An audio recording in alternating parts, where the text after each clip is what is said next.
नमस्कार दोस्तों, मैं घनश्याम सराफ आपके सामने फिर से आया हूँ। और इस बार काफ़ी समय लग गया है वीडियो बनाने में, क्योंकि बीच में दीपावली का सीज़न था और उस दौरान मैं काफ़ी बिज़ी था। इस वजह से मैं समय नहीं दे पाया यूट्यूब के लिए। तो पुरानी सीरीज जो चल रही थी मेंटल मॉडल्स की, उसी पर आगे बढ़ते हैं। और इस बार का जो वीडियो है वो आप सबने सुना ही होगा, बहुत ही कॉमन टर्म्स है, एक कंफर्मेशन बायस। इसी पर ये वीडियो है, आज का टॉपिक है यही। तो ये मेंटल मॉडल तो मैं ऐसे नहीं कहूँगा, पर हाँ, एक सोचने के तरीके में एक जो हर्डल होता है, ये वह ज़रूर है।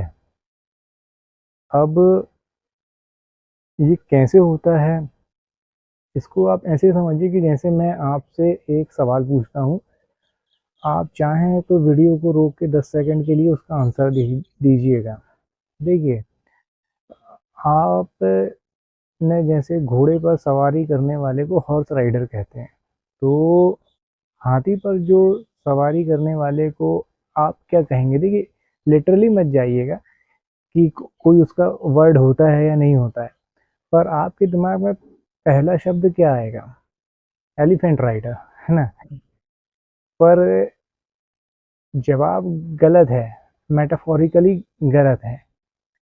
अब उसको जो कुछ भी कहते हैं वो आप भूल जाइएगा, पर आप ये समझिएगा कि घोड़े पर जब आप राइडिंग करेंगे या आप सवारी करेंगे, तो घोड़ा जो है वो आपके कहे अनुसार चलेगा। ठीक है, अब जहाँ उसे ले जाना चाहें आप वो ले जा सकते हैं। पर हाथी पे जब आप बैठेंगे तो दरअसल हाथी चाहता है कहीं जाना, और आप उसकी पीठ पर बैठे हुए हैं। इसका मतलब ये नहीं कि आप हाथी के राइडर हो गए, आप हाथी को राइड कर रहे हैं, ऐसा नहीं होता। हाथी बहुत बड़ा जानवर होता है, वो जब चाहे आपको यूं करके नीचे गिरा देगा और आपके सिर के ऊपर अपना पैर रख देगा। तो आप हाथी को राइड नहीं कर सकते, आप हाथी को कंट्रोल नहीं कर सकते। दरअसल हाथी को आप गाइड कर सकते हैं, वो इतना बड़ा जानवर है। तो क्योंकि आपके दिमाग में मैंने पहले से एक फ्रेम बना दिया था कि हॉर्स पे बैठने वाले को हॉर्स राइडर कहते हैं, तो हाथी पर बैठने वाले को भी एलिफेंट राइडर कहेंगे, पर ऐसा होगा नहीं। हाथी बहुत ताकतवर जानवर है, वो बहुत शांत जानवर है। इस वजह से उसके ऊपर बैठकर आप राइड कर सकते हैं या जो कुछ भी कहें कर सकते हैं, पर ऐसा नहीं है कि आप उसके उसके मालिक हो गए। घोड़े पर बैठकर आप घोड़े को काफ़ी हद तक कंट्रोल कर सकते हैं, लेकिन हाथी पर आप बैठे हैं तो आप ये कभी भी मत सोचिएगा कि आप उसे कंट्रोल कर रहे हैं। वो आपको कंट्रोल करने दे रहा है, उसे मज़ा आ रहा होगा, वो अलाउ कर रहा है, इस वजह से आप बैठे हैं। तो हाथी को गाइड किया जाता है। ऐसी कोई लगाम नहीं है जो हाथी के मुंह से जाएगी और आप उसे खींचेंगे, वो जहाँ चाहे वहाँ जाएगा, ऐसा नहीं होता। हाथी शांत जानवर है, और उसे इशारों से समझ अच्छी होती तो वो इशारों से आगे बढ़ता। तो खैर, हमारा टॉपिक ये नहीं था, पर ये यही था कि आपके दिमाग पर एक फ्रेम बन गया है जिसके ज़रिए आप हर इवेंट, हर इक्वेशन को जज करने लगते हैं। हमारा ह्यूमन माइंड इसी तरीके से काम करता है कि हम अपने पास्ट एक्सपीरियंस को, पास्ट रिजल्ट को रिकॉल करते हैं और उन्हें प्रेजेंट में जो सिचुएशन है या भविष्य में जो सिचुएशन आने वाली है उन पे इम्प्लीमेंट कर देते हैं। पर ऐसा होता नहीं है। यही कहलाता है कंफर्मेशन बायस, की हमें कुछ चीज़ें हमारे साथ, कुछ इवेंट हमारे साथ पहले हुए थे, तो वही आगे उस तरह की सिचुएशन फिर से आएगी तो वही रिपीट होंगे। ये गलत होता है, टोटली गलत होता है, ऐसा कई बार होता नहीं है। तो इसी को कंफर्मेशन बायस कहते हैं, और हम सभी इस एक तरीके की बग से, हमारे दिमाग में जो होता है, इससे पीड़ित होते हैं। तो जब भी आप डिसीजन लें तो कंफर्मेशन बायस के लिए थोड़ा सा रूम रखिए। देखिए, ये टॉपिक ज़्यादा बड़ा होगा नहीं, छोटा ही टॉपिक होगा आज बात करने के लिए। तो फिर भी हम जैसे इस बात को फिर से समझने की कोशिश करते हैं, और जैसे कि हम 4 डायमेंशन में अपने टॉपिक को समझते हैं, उसी डायमेंशन में हम आगे बढ़ते हैं। तो पहला डायमेंशन जो होगा करियर और प्रोफेशन लाइफ का। तो जब आप देखेंगे कि इसमें करियर, इसमें कन्फर्मेशन वाइज कई तरीके से हो सकता है। मैं आपको एग्जांपल देता हूँ। दरअसल ये कोई फार्मूला नहीं है, बस ये आपको कभी कभी लगेगा कि यार हमारे साथ पहले ऐसा हुआ था, तो इस बार भी ऐसा हो सकता है। तो करियर और प्रोफेशनल लाइफ में क्या होता है कि जैसे कोई कहीं पर जॉब कर रहा है और वो किसी दूसरे को देखता है, अपने जान पहचान वाले को, वही तो ये वो ये सोचता है कि यार देखो वो ये काम कर सकता तो मैं भी ये काम कर सकता हूँ, वो फला कंपनी में तो मैं भी वहाँ जाके ये काम कर सकता हूँ, मैं भी एप्लीकेशन वहाँ पर दूंगा, ओपनिंग आई हुई है तो मैं ये काम कर सकता हूँ, वो फला बिजनेस कर रहा है तो मैं भी ये बिजनेस कर सकता हूँ, इस बिजनेस में अच्छा खासा पैसा है, वो बना रहा है पैसा तो मैं भी बना सकता हूँ। पर ऐसा रेयरली होता है। ज़्यादातर लोग जो अपने करियर में थोड़ा आगे बढ़ चुके होंगे, वो इस बात को अब उन्हें बिल्कुल लग रहा होगा कि हाँ ऐसा बिल्कुल सही है कि कोई बिजनेस कोई कर रहा है तो उसके पीछे कई तरह के फैक्टर होंगे, दो सिचुएशंस होंगी जो उसकी सक्सेस में जो कर रहा है उसे मिली है, उस पे अपना पार्ट रखती हैं। जैसे कि उसकी ब्रांड वैल्यू क्या है, उसके पारिवारिक ब्रांड वैल्यू क्या है, क्या वो बिजनेस उसे लेगेसी में मिला है, क्या उस बिजनेस में उसने कितना कैपिटल लगाया हुआ है, और वो कितने सालों से है, वो किस जगह पर कर रहा है, उस जगह की लोकेलिटी कैसी है, लोकेशन कैसी है, ये सारी चीज़ें वहाँ पर फैक्टर इन हो जाती हैं।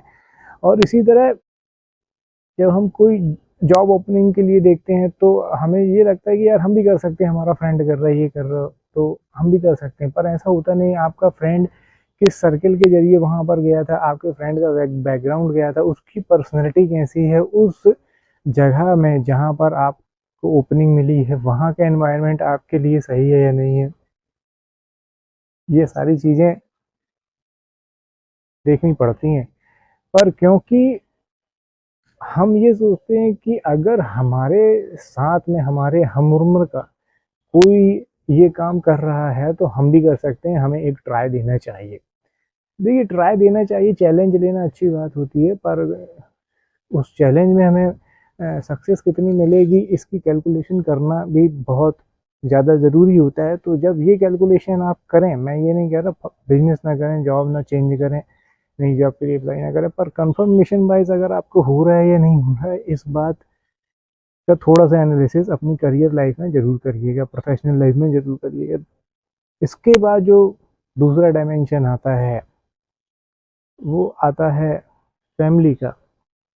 देखिए तो फैमिली में कंफर्मेशन वाइज ऐसे हो जाता है कि मान लीजिए मैं एक एक एक फेज के बारे में बात करूंगा, जैसे मेरे बच्चे हैं। तो अब जब मेरे भतीजे थे, भतीजियां थी, और आज मेरे खुद के बच्चे हैं, तो उनके दौर में और आज के दौर में काफ़ी अंतर है। तो अगर जिस तरीके से मेरे भांजों की, मेरी भतीजियों की अपब्रिंगिंग हुई है, उसी तरीके से मैं भी अपने बच्चों की करूँगा तो बहुत ज़्यादा पॉसिबिलिटीज़ होंगी कि मैं कुछ गलतियाँ कर दूँगा। क्योंकि उस समय एजुकेशन सिस्टम अलग था, अलग तरीके से चीज़ों को देखा जाता था, और आज अलग तरीके से चीज़ों को देखा जा रहा है। ख़ास तौर से एजुकेशन सिस्टम में आज का एजुकेशन सिस्टम जो जिस नर्सरी और किंडरगार्टन की मैं बात कर रहा हूँ, तो वो थोड़ा सा एक्टिविटी बेस्ड हो गया। पहले के दौर में जब मैं खुद था उस समय ऐसा नहीं था, उस समय सिर्फ रटना सिखाया जाता था, आज भी सिखाया जाता है। टॉपिक ये नहीं है तो मैं आगे बढ़ूंगा। तो देखिए ये हमारे, अगर इस चीज़ को हम बदलेंगे नहीं अपने माइंडसेट को, तो यही दिक्कत हम अपने बच्चों के साथ एक इमेजिनरी प्रॉब्लम क्रिएट कर देंगे। अब इसी तरीके से जब आगे बढ़ते हैं तो बच्चे जब बड़े होते हैं तो हम ये सोचते हैं कि यार बच्चा जब 5 साल का था तो वो ये करता था, उसे ये कलर पसंद था, अब भी ऐसा करता था, वो इस तरह के कपड़े पहनता था, वो ये खाने में उसे ये पसंद था। लेकिन जब वो 8-10 साल का होगा तो उसके पसंद चेंज हो जाएंगे। तो तब भी हम ये सोचते हैं कि नहीं यार देखिए पहले ये करता था अब ये बदल गया है। तो नहीं, दरअसल वो बदला नहीं है, वो अब अलग तरीके से कपड़े नहीं पहनता है, वो अलग तरीके से बातचीत नहीं करता है, उसके ऊपर कई तरह का इन्फ्लुएंस हुआ है जिससे उसकी पर्सनैलिटी शेप ले रही है। तो हमारे साथ कुछ इवेंट हुए थे अपने बच्चों को लेकर, उसी तरह की इवेंट हम हमेशा अपने दिमाग में बनाए रहते हैं, हमारे बच्चे तो ऐसे हैं। पर वो एक चेंजिंग फेज है, इवॉल्विंग फेज मैं ये कहूँगा कि वो इवॉल्व हो रहे हैं धीरे धीरे धीरे धीरे करके। पर इस बात को हम ज़्यादा मायने नहीं रखते, तो कई बार हमारे बच्चे कुछ नए तरीकों को आजमाना चाहते हैं और हम उन्हें डांटना शुरू कर देते हैं, उनके ऊपर रिस्ट्रिक्शन लगाना शुरू कर देते हैं। तो ये हमें देखना चाहिए कि देखिए हम कर क्या रहे हैं, कहीं हम कंफर्मेशन बायस से पीड़ित तो नहीं है, बग हमारे दिमाग में तो नहीं आ गया, तो ये सोचना चाहिए। फिर इसके बाद आ जाता है सोशल लाइफ का डायमेंशन। तो उसमें आप देखेंगे कि हम कई लोगों के साथ बैठते उठते हैं, तो हम हमेशा हर किसी को एक ही तरीके से ट्रीट करना शुरू कर देते हैं। पर हमें ये बात हमेशा ध्यान रखनी चाहिए कि हमारा जो सर्कल है वो कई बार बदलता रहता है, और उसमें जो लोग हैं वो भी अपनी खुद की लाइफ में कई तरीकों के एक्सपीरियंस से होकर गुजर रहे होते हैं, तो वो भी बदल रहे होते हैं। और हम ये सोचते अरे यार देखो तुम तो ऐसा करते थे, अब तुम बदल गए, अब तुम मिलने नहीं आते, अब तुम ये नहीं करते। तो देखिए पहले आपसे कोई मिलने रोज आता था या हफ्ते में 2 दिन आता था, 3 दिन आता था। अब शायद उसकी लाइफ में कुछ नए चैलेंज आए हों, कुछ नए इमोशनल क्राइसिस या इवेंट से वो गुजर रहा हो, इस वजह से वो आपको समय नहीं दे पा रहा हो, तो अब आपको उसे समय देना है। और तो ये इस तरीके के हर किसी के लिए हम अपना एक फार्मूला बना लेते हैं और ये सोचते हैं कि बस यही एक तरीके से इसी तरीके से ये बिहेव करता था तो हमें भी बिहेव करना है, तो ये कंफर्मेशन बायस हो जाता है। ओवरऑल एक समूह में जब हम काम करते हैं, तो एक कम्युनिटी में जब हम काम करते हैं, तो उसमें कई तरह के लोग होते हैं, तो हम हमेशा ये सोचते हैं कि यार देखिए इस तरीके से हमें सारे लोगों को लेकर आगे चलना है या सबको इस तरीके से आगे चलना है जिनमें हम भी हैं।